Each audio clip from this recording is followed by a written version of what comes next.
തെരച്ചിൽ 9ാം നാൾ. ഗംഗാവലിപ്പുഴയിൽ ആധുനിക ഉപകരണം ഉപയോഗിച്ച് പരിശോധന.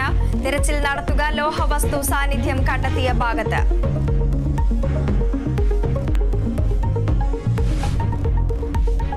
ബജറ്റ് പ്രഖ്യാപനത്തിൽ പ്രതിഷേധം കടുപ്പിക്കാൻ ഇന്ത്യ സഖ്യം. പ്രതിഷേധം NDA ഇതര സംസ്ഥാനങ്ങൾ അവഗണിച്ചെന്ന് ചൂണ്ടിക്കാട്ടി ശനിയാഴ്ച നടക്കാനിരിക്കുന്ന നീതി ആയോഗ് യോഗവും ബഹിഷ്കരിച്ചേക്കും.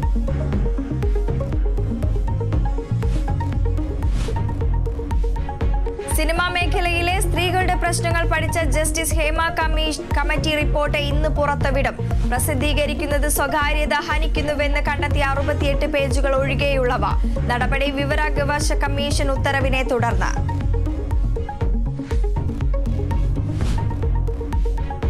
ഏഷ്യാകപ്പ് വനിതാ ക്രിക്കറ്റിൽ ഇന്ത്യ സെമിയിൽ. നിർണായക മത്സരത്തിൽ നേപ്പാളിനെ 82 റൺസിന് തകർത്തു. ഷഫാലി വർമ്മ കളിയിലെ താരം.